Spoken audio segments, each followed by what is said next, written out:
Hello, everyone. Good morning, the authors and invited guests. Welcome to Technical Session 3B. Myself, Ishita Sauryan, and this session will be moderated by me.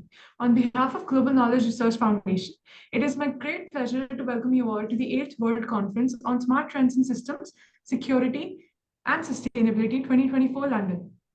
The 8th edition of the conference is being organized in hybrid mode. The physical event was held yesterday in London, UK, and the virtual event is being held through Zoom today from 24th and 26th of July 2024. I hope you will all enjoy the interactive sessions through today. In this session, we have 6 presentations. Each presenter will be given 12 minutes for the presentation and 3 minutes for question and answers. On 10 minutes, I will raise a gentle reminder. There's another request to all the participants that you all stay connected with us till the closing remarks. If you have any query or update, then you can write it to me in the chat box. Just before we get started, I would like to introduce you all to the chair for this session. We have with us Session Chair Professor Faisal Binsar. Professor is a professor at Bina Nusantara University, Jakarta, Indonesia. We welcome you, sir. Good morning, everyone. Thank you. We also have with us Ma'am Geeta Nawale. Dr. Geeta Nawale is currently working as a professor and head of Department of Computer Engineering in Singhat Institute of Technology and Science, Pune, Maharashtra. She has teaching experience of 25 years and has 30 plus international journal publications. She also has been a part of 20 plus international and national conferences and has 3 patents. We welcome you, ma'am.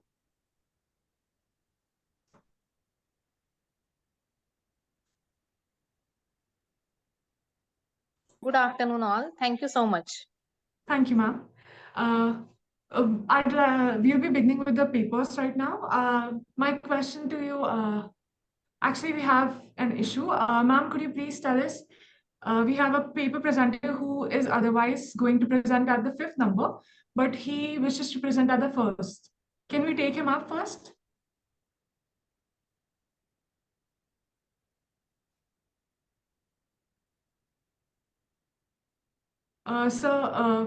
Faisal, you could say, let me know if we can take the presenter first.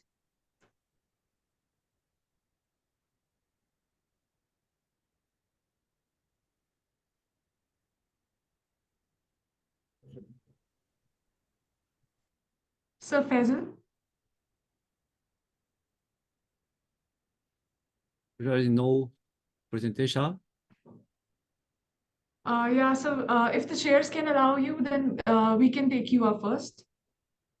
Okay, can I present it? Yes, please start. Sure, thank sir, you. Please continue. Can I Okay. share my presentation? Yes, sir, please go ahead. Yeah. So I prepare the, can I see? So your presentation is not yet visible? Yeah. Wait a minute, please.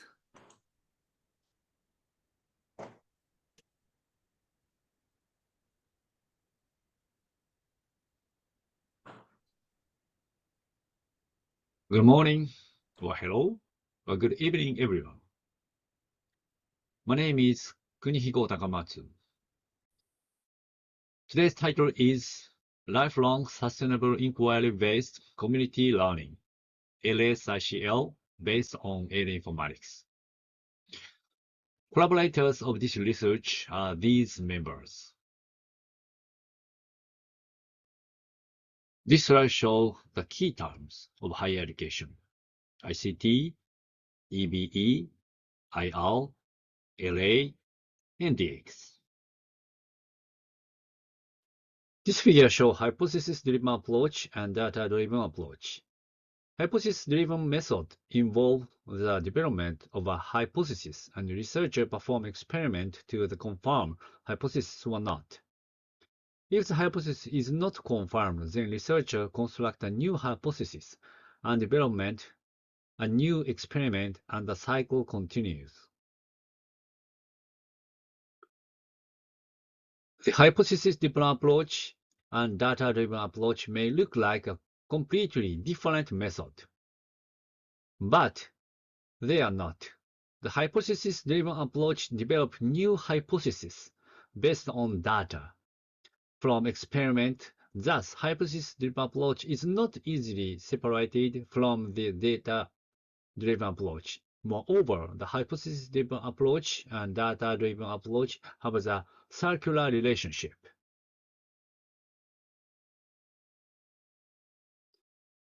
The situation described in life sciences is also the same situation in the field of education.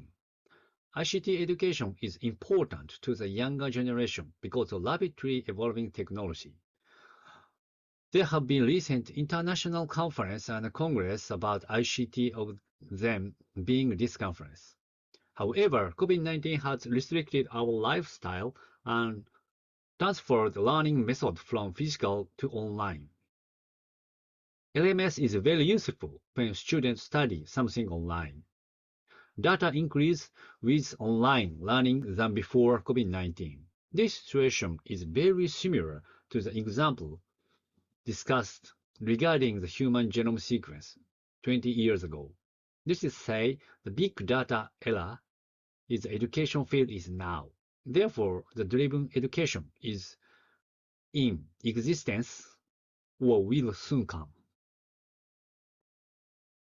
I think many people know bioinformatics. Informatics is the field, the combination between education and informatics. This figure shows the concept of AD informatics. The field of education provides problems to be solved to AD informatics. The field of informatics provides problem-solving method to AD informatics. This figure shows the relationship between ICT and eduinformatics and their combined impact on sustainable educational development.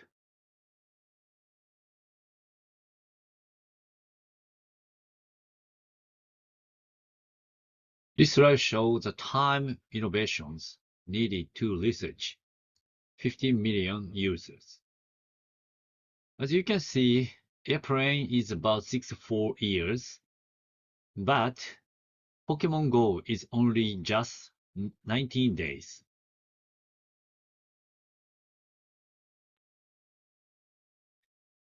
Moreover, recently, the speed is more speedy. As you can see, ChatGPT is only 5 days.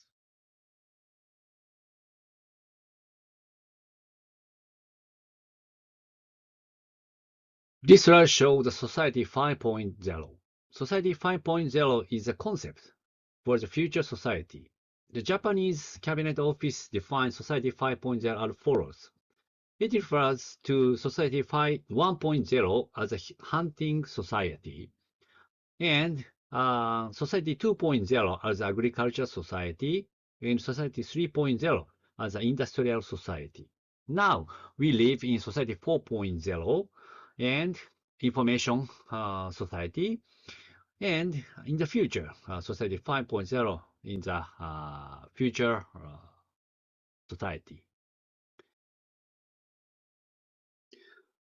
In the era of Society 5.0, education is not the same as society from 1.0 to 4.0. For example, the OECD has proposed competency-based education, distinguishing between technical and core competencies. The OECD defines core competencies as delivery-related cluster, interpersonal cluster, and strategic cluster. Therefore, education in the 21st century includes both simple knowledge, the use of knowledge, and how to create new knowledge.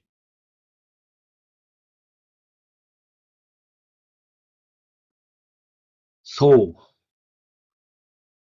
we said our research question is, what educational methods are most effective in situations where the conventional teacher-student dynamic is no longer sufficient?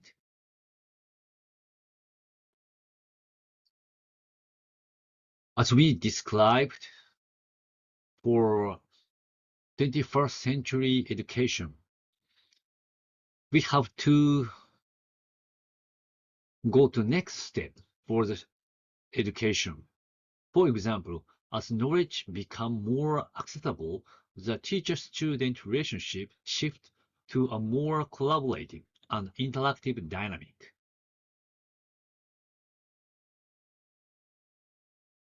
So, we propose new style for education, lifelong sustainable inquiry-based community learning, LICL model. This model is focused on the community-based and collaborative learning. LSICL principles help address 21st century educational challenge effectively.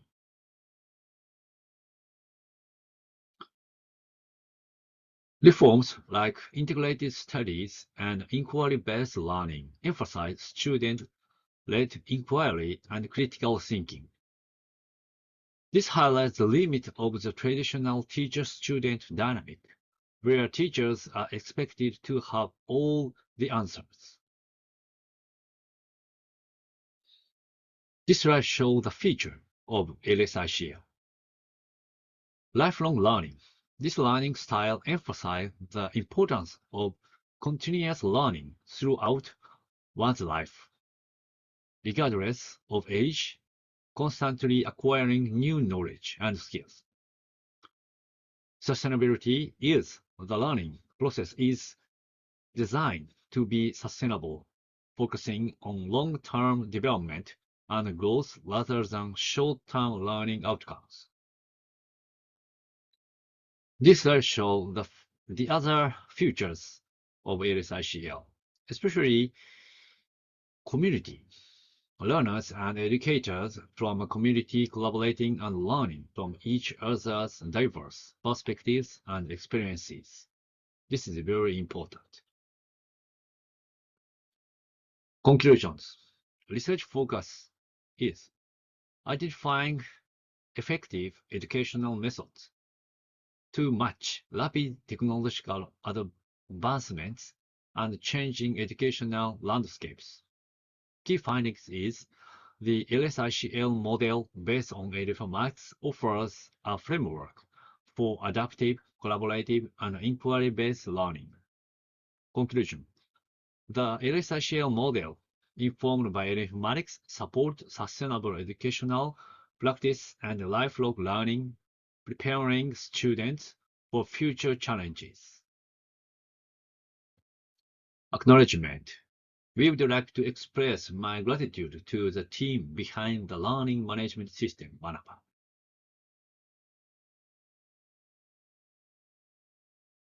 Thank you for your attention. Do you have any questions?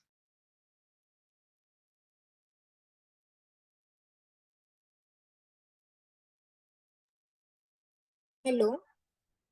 Hello. I No can. questions. Nice. Yes. Pardon? No questions, sir. You have presented very well.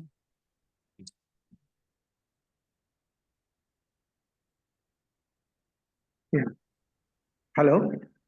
Hello. Thank you very much. So Okay. could you give me some comment? Okay, thank you. Your presentation is good. But I have two questions for you. The first question, how can your model be practically applied in higher education curricula? Okay, please. So the first question. Yeah, usually I think you perform the seminar type of lecture. I think so so it is important to work with to find out some research question or something in the lecture. So for example, in Japan, the high school try to that many students make so proceed research question by themselves in the world. So in this case, so in my opinion, usually it is difficult to conduct the hypothesis each other. Usually, so I think the research is very easy, but the usual student, or for example, the undergraduate student, in this case, it is difficult. So I think the teacher support to conduct some hypothesis or something for the student, of the student. So I think in these types of education is important, I think. So for example, I think that one of the type is active learning. Active learning is very good to discuss with each other in the student. But I think the more and more, so we have to discuss with teacher and the student and the industry or something, I think. Okay, thank you. I have the second question. What are the main challenges you identify in integrating edu informatics with your model? So, okay. Yeah, the edu-informatics is to solve, provide some, to solve the problem of the education. So so today I have no time. So, but already we developed some method to calculate or something for the university reform. So for example, the competencies or some things. Oh, so in this case, the data of the student, for example, the data collected in LMS or something, in these using this data, we will develop the new method to analyze against this type of lecture. Okay, thank you. That's a good study. It is very interesting for me. Thank you, sir. Thank you very much. And I appreciate the change the order. Thank you very much. ありがとうございます。Thank Thank you. you, sir. Arigato. Thank you, sir. We'll be proceeding with our next paper presenter. I'd like to invite paper presenter Heep El Thai with the paper titled Advancements in Quantum Computing, Revolutionizing Sensor Fusion and Data Processing in Robotics. Ma'am, you may start with your presentation.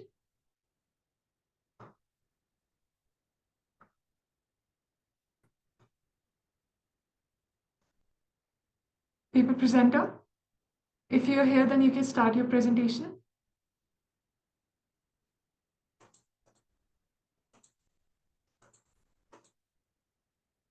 It seems she's not here with us yet.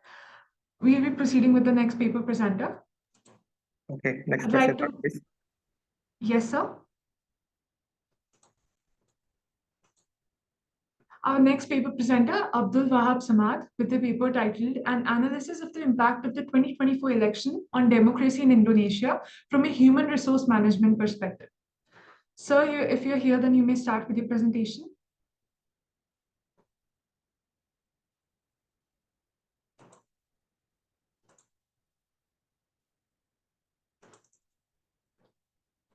Sir Abdul.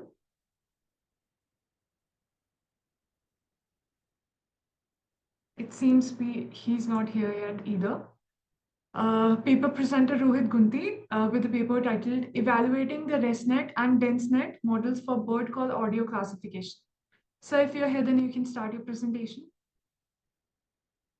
Yeah, that's me. Okay, yeah. Okay. It says you cannot start the screen share while other Let's try participants. again. Now you might be able to do so.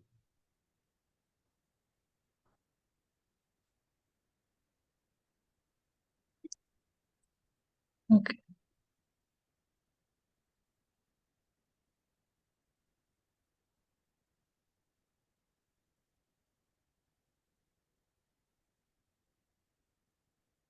All right. Hi. So I assume everybody can see my screen. Yes, sir, it is visible. Please go ahead. Yes, it's clear. Okay, so hi, my name is Rohit Rajkunti. I'm from University of Tennessee, Knoxville. And our paper is on evaluating the ResNet and DenseNet models, which are like predicting models in machine learning for bird call classification and for the task bird call classification. So what are our motives? So we worked on just two research questions. How does the image data processing helps in accuracy of detecting the bird calls and accuracy of reliability of machine learning models when it's tested on the different data sets? And also the second research question, like how flexible is the developed baseline model for large data sets and also in detecting the bird calls. So the methods are straightforward. So data processing, I'll be highlighting the key steps since I just have like 12 minutes. So yeah, so the data pre-processing, we began our project by loading the audio files and from the training directory from Kaggle, and we used some Python libraries like Librosa and developed check to spec functions to convert these audio files into the MEL spectrograms. So MEL spectrograms are the images that are essential as they represent the audio signal in frequency domain, providing a clear and concise way to analyze the audio data.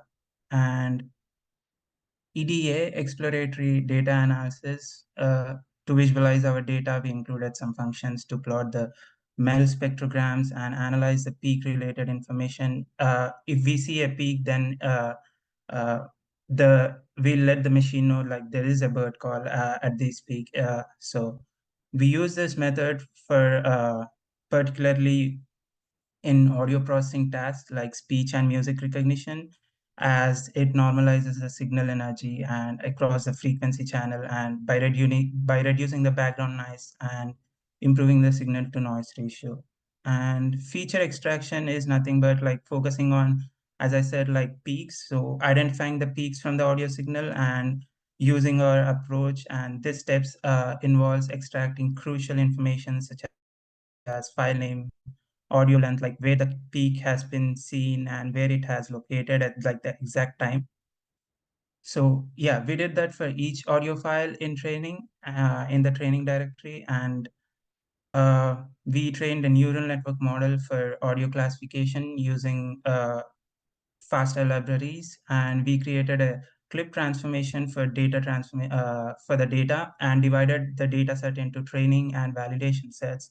So it was like we'll be training on 80% data set and leaving 20% for the validation to test it, uh, to see the accuracy if the model architecture, let's say ResNet models, uh, how the ResNet models or the DenseNet models are performing.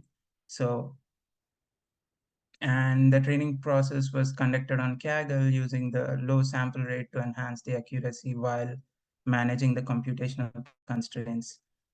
And the last stage, for the submission phase, we loaded the trained data model to make the predictions on the test audio files and systematically process these files, extracting the relevant features and predicting the presence of the bird species. So our final predictions were formatted into a structured data frame and saved as CSV file. And this is a kind of unique approach to peak detection using the PCEN based SNR method combined with MEL spectrograms and transfer learning. And it played a significant role in improving the model's performance too. So moving on to next slide. Yeah, as I said, like data set, we had the data set was borrowed from the website called Zenocanto. It's a site where you can, where birders or any researchers would record or upload it from different parts of the world. And in our training data set, there are 264 individual bird labels sourced from Zenocanto, and the test data set consists of 10-minute long recordings, whereas the custom data set, we recorded a custom data set on TestCam 100. So in order to match the computation test data set, we approximated it to 10 minutes long, each recording. And the study progressed straightforward. Like in stage 1, we trained and used a borrowed pre-trained model. 2 architectures were used, EfficientNet D1 and ResNet model. And we also trained all the architectures. There are like 8 architectures of ResNet among which ResNet 18 and 101 gave the top performance. So first we detected the accuracy and then classified the accuracies into high, medium, and low, and then picked a winner model, and then moved on to the stage 2, and where we did the bird call detection and cross-validated it from the ground truth data that we already have. So as I said, like 2 of the models were top when we submitted it on the Kaggle, among which ResNet 101 with 5 iterations had an accuracy of 0.6.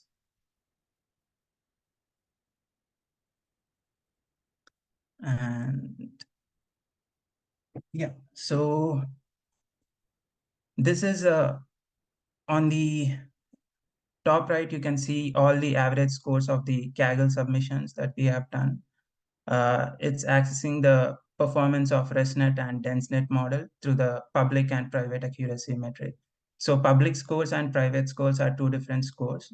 Basically, private scores are the individual score assigned to a participant, and public score are usually for the leadership scores. So it'll be always higher than the private score. And from the first row, the first row is a pre-trained model, and the first row is a borrowed model, the pre-trained one, and the second one is a trained one, which, as you can see, the both of them are almost similar when submitted on the Kaggle. And evaluation metrics. So this formula, the metric is calculated at like various thresholds, particularly, let's say, n threshold, and it is to determine the cutoff point for classifying the positive result. For instance, in any classification task, a threshold of 0.5 means anything above 0.5 is considered as positive class.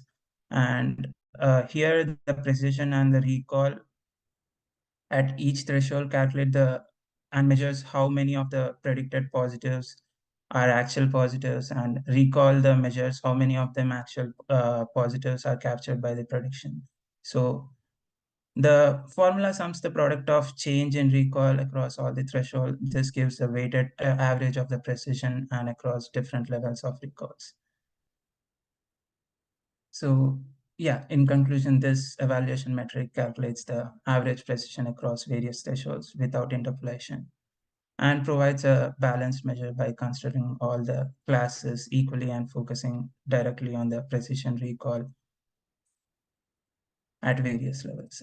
And stage 2 evaluation. So out of 264, only 264 individual species, only 2 were detected from the custom data set. On the right side, we had the ground truth. So out of 13, only 2 have been detected, which is not bad for a baseline model, because usually baseline models give an accuracy of 0.5, where it gave like 0.6 with 2 of the 2 bird call detections. And yeah, so this is not bad for the baseline model. And we cross validated it qualitatively from the ground truth data, which was taken from the website, and which was taken from the BIRDS website. And for the future work, we are trying to work on different architectures like EfficientNet B1 and B2. We wanted to incorporate more architectures and do some final thoughts on comparison of stage 1 and stage 2, and see if we find any surprising results or that can be used for or surprising observations that can be used for further accuracy improvement in any future study or any classification tasks. And thank you. Happy to take questions.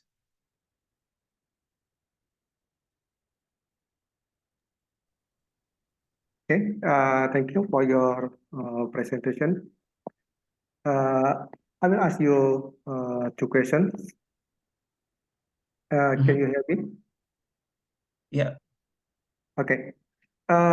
You mentioned that your model is tested using manually collected datasets and cross-validated using trust tables. How do you ensure that the manual datasets are used representative and reliable? Can you explain? I'm sorry, sir. Could you repeat it, please? Yeah. Because you mentioned that your model is tested using manually collected datasets and cross-validated using trust table. How do you ensure that the manual datasets used are representative and reliable?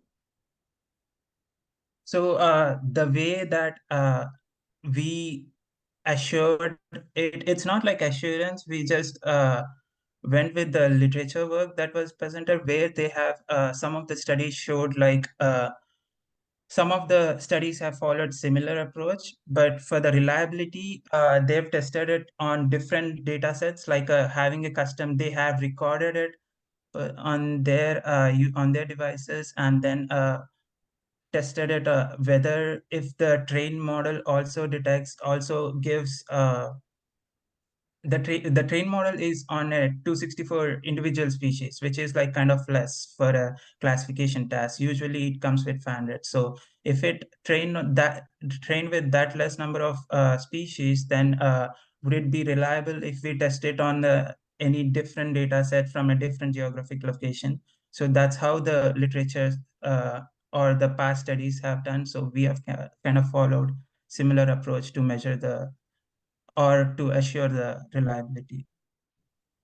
Okay, thank you. The second question, sir, how do you determine the optimal parameters for ResNet and DenseNet models?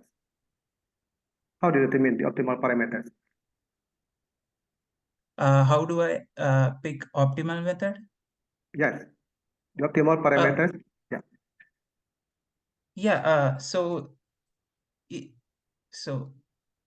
let me get back to the methods. Okay. Is this the one you asked about? The parameter for model training. Yeah. Okay, model training. Okay, yeah. Okay, yeah. So for this, out of all the ResNet and submit, I'll show you the slide. One sec. So out of all the submissions, I think the picture is not clear. I'm sorry. So yeah, so basically it's showing like all the DenseNet models were submitted on Kaggle and all the ResNet models submitted on Kaggle and their average scores. So average scores is because I have submitted it using the 5 iterations, training with 5 iterations or just with 1 iterations. And among all the submitted models, as you can see, only all the models have had like similar scores between 0.5 to 0.6, but only ResNet 101 gave us the superior performance. So that's how I picked the optimal model for testing it on Kaggle. Okay, excellent. And this is the training accuracy, and there's like for 5th iteration, you can see the valid loss on train loss and the accuracy. Okay, excellent. Thank you. Yeah, thank you for the opportunity. All right. Thank you, sir. We'll be proceeding with our next paper presenter. I'd like to invite paper presenter Heap L. Thai with the paper titled Exploring the Application of Quantum Search Algorithms in Symbolic Computation. Ma'am, if you're here, then you may start with your presentation.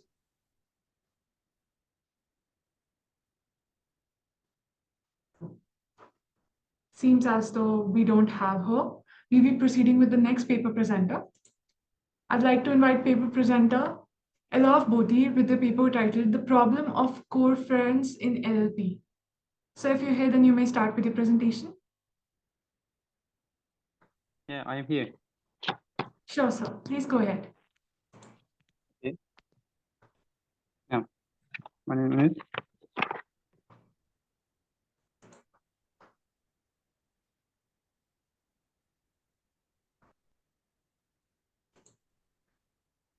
My screen is clear.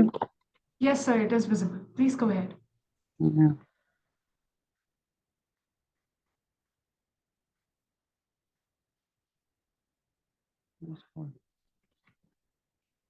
Okay. Good afternoon. Good morning. Good afternoon.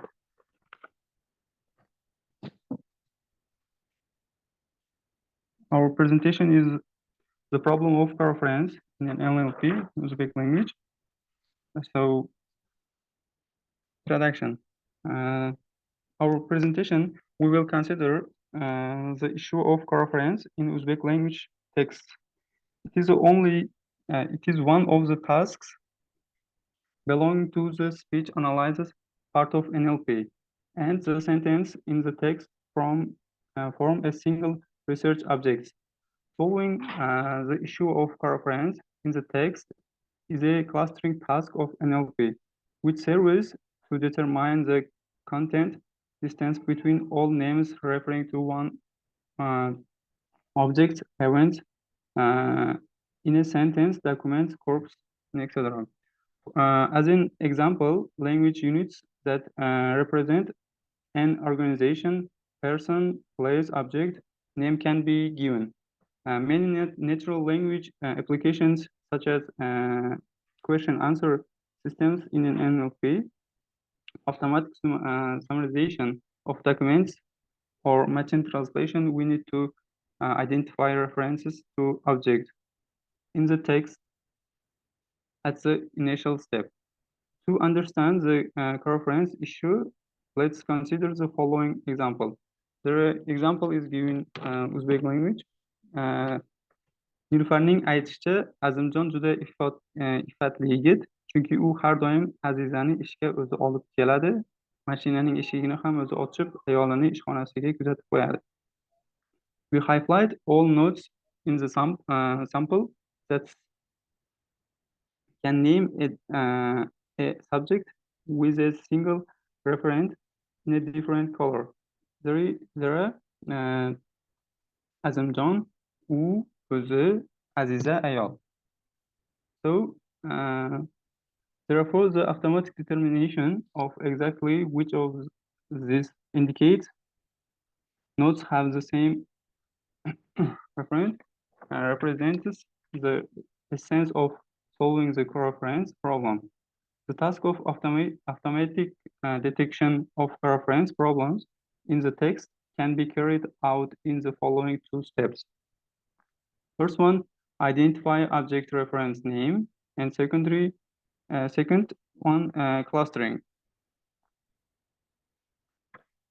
So, identifying pronoun. Pronoun are words with a independent meaning, noun, adjective, numbers, adverb, and etc., which don't indicate a person, object, character, or quantity, but are used instead of words. For phrase and sentence are referred to them. Since pronouns have a vague and general meaning, their main meaning and which word group they are used for is determining according to the context. This semantic features of pronoun can be seen in the following text. They are given in Uzbek language. So, in the text, pronouns u, bu, shuncha are used instead of Samira is a noun, Guldon is an adjective, Pitta is a number, as they perform the same function as they did in the sentence. However, if these sentences are separated from the text, their meaning becomes abstract. Pronouns are divided into 7 different types according to their relative meaning and grammatically sign. Type of pronouns are listed in table 1. They are given is Uzbek language. So a pronoun is a word that places noun and noun compound and usually indicate anaphora, which is the meaning of the pronoun depend on the predicting sentence. But not all type of pronouns mentioned above the above form and anaphoric relations. Some pronouns represent anaphora in a linguistic and depend on an aesthetic. For example, is the following.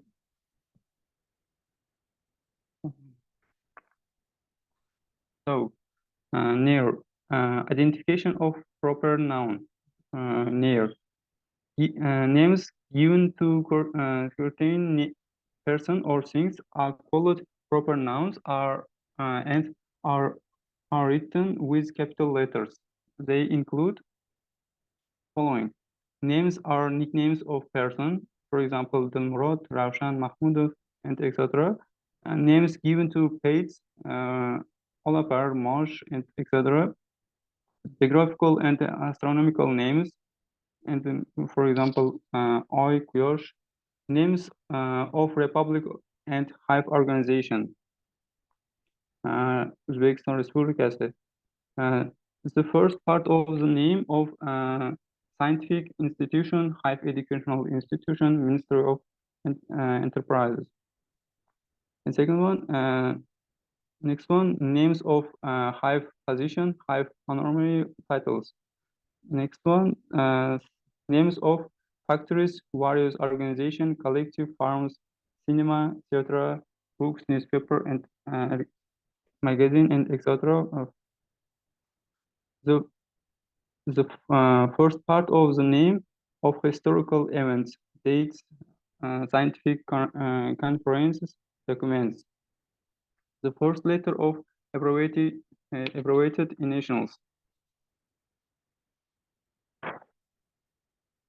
So using the near model, nouns are identified and recognized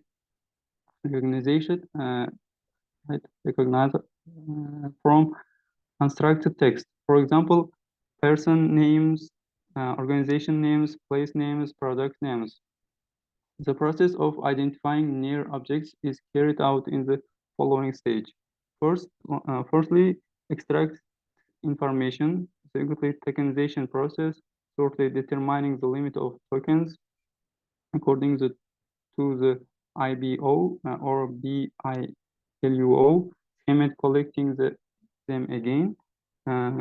Fourth, object search. Last one, assign the correct category to identified near objects. So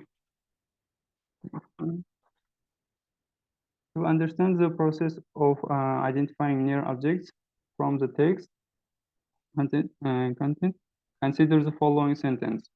O'zbekiston, Toshkent O'zbekistonning poytaxti va eng yirik shahri. Aholisi bo'yicha Markaziy Osiyodagi eng katta shahar. The blue ones here are nouns. Some of these nouns represent real objects that exist in the world. For example, from the above, the following nouns represent existing location of the map. Toshkent O'zbekistonning markaziy.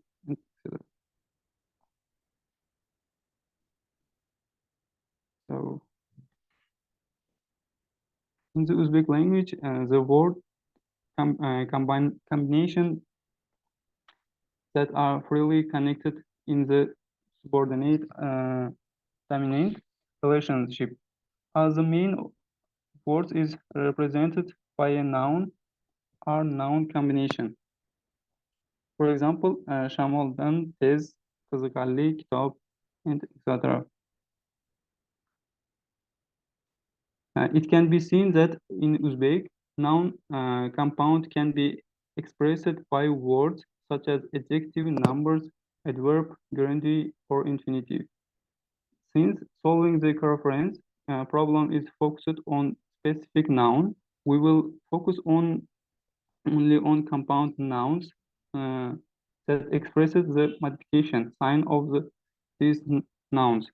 That is, we determined the attributive relational combination expressed by the name of and the words used to describe.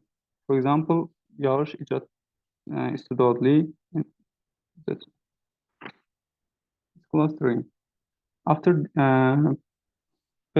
performing the task is in the first stage, we try to identify candidates nodes that refer to an object. We perform the process of clustering the referent candidates nodes expressed in the content in clusters corresponding to the objects indicates the text. They are given an example from the Uzbek language. So this term, we will explain the terms used in the corpus in solving the issue of preference in the example of the following sentence. And the sentence is given Uzbek language. Qızaloq bağdan çıxışını istəmədi, çünki o arımçaqlarını barchasida çıxışını oqçu edi.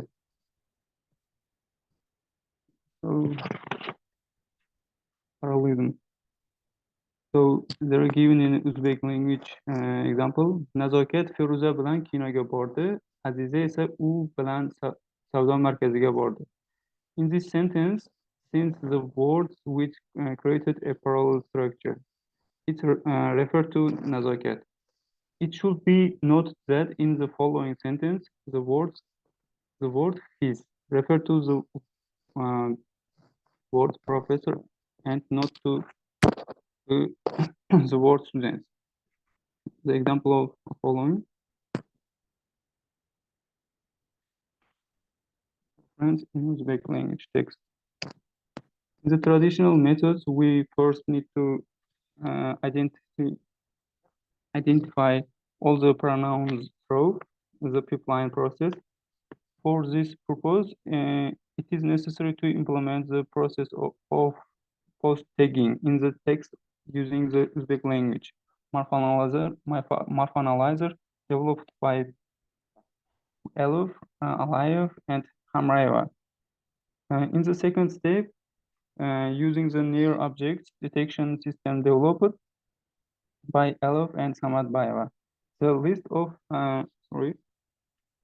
list of necessary nears in the text is determined. In the text, in the next step, a semantic analyzer and systems for identifying references to noun and clustering reference are used. As a result, a set of words and phrases related to reference in Uzbek textbooks is determined through a sequence of 5 steps. So, in conclusion, in article described the main conditions are stages of solving the reference problem in Uzbek language text products such as the electronic libraries and language corpora that reflect the national language display electronically and store it is a digital format and necessary tools of today's globalization era. So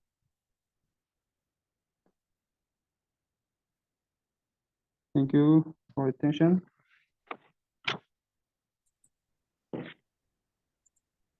Yeah, hi. Hello. Oh, Yeah. Am I audible? Hmm? Am I audible? Hello. yeah, I'm listening. Yes. What common errors might you have encountered when performing conference resolution, and how would you address them? Sorry, repeat the questions, please. What common errors might you encounter when performing conference resolutions?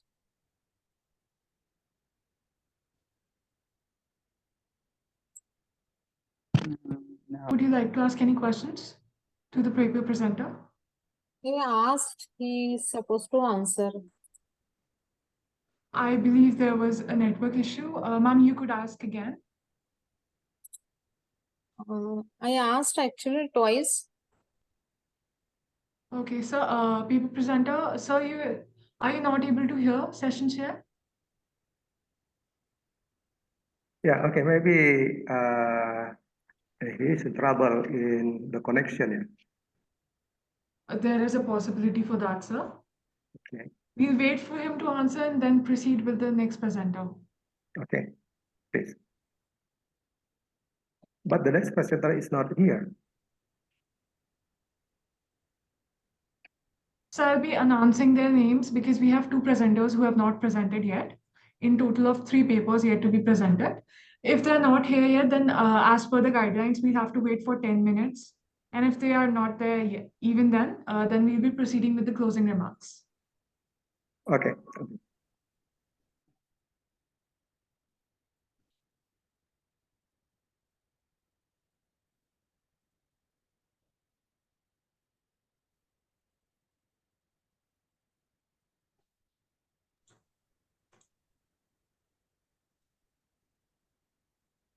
It seems our current paper presenter was not able to hear the question, or they're having a network issue.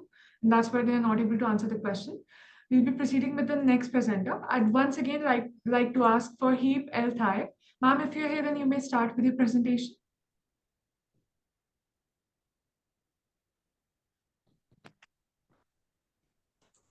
Or even if we have Sir Abdul.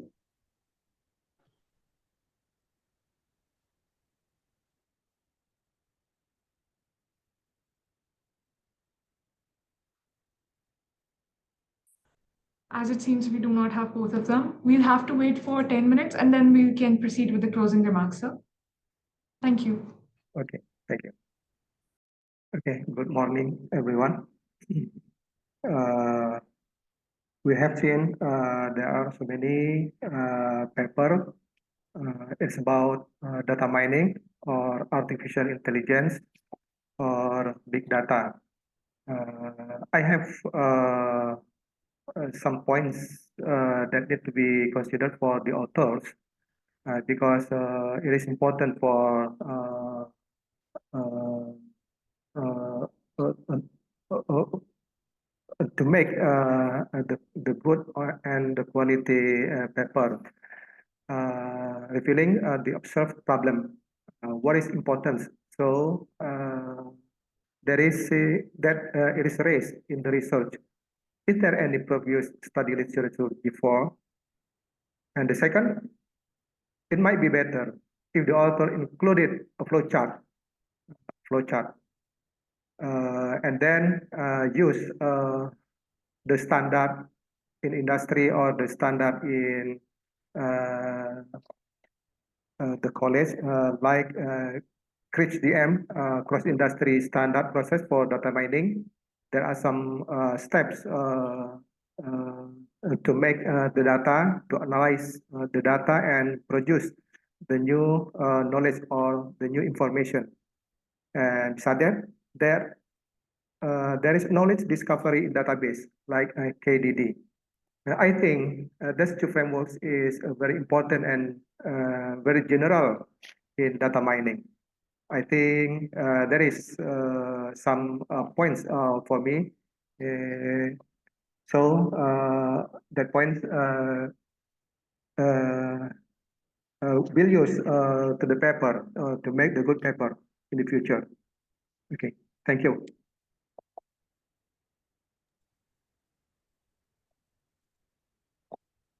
Thank you, sir.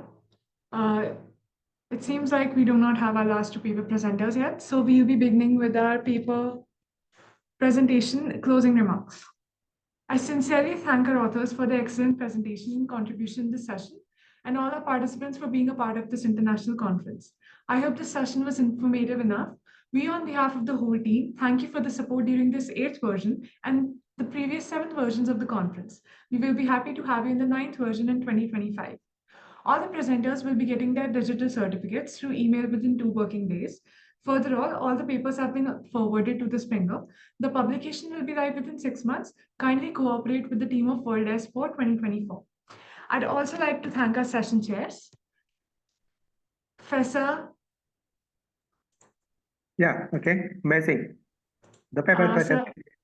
Okay. I'd like to thank you on behalf of Team WS4 and Global Knowledge Research Foundation partners.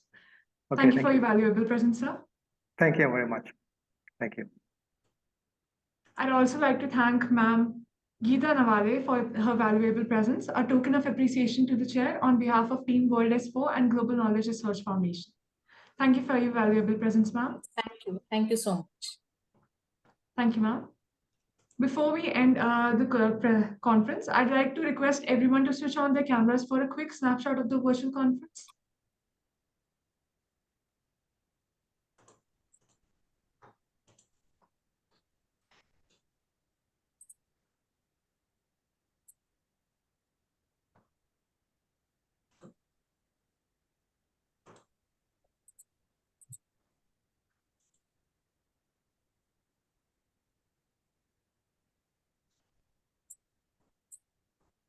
Thank you, everyone. Stay safe and take care. Yeah. Thank you so much, everyone.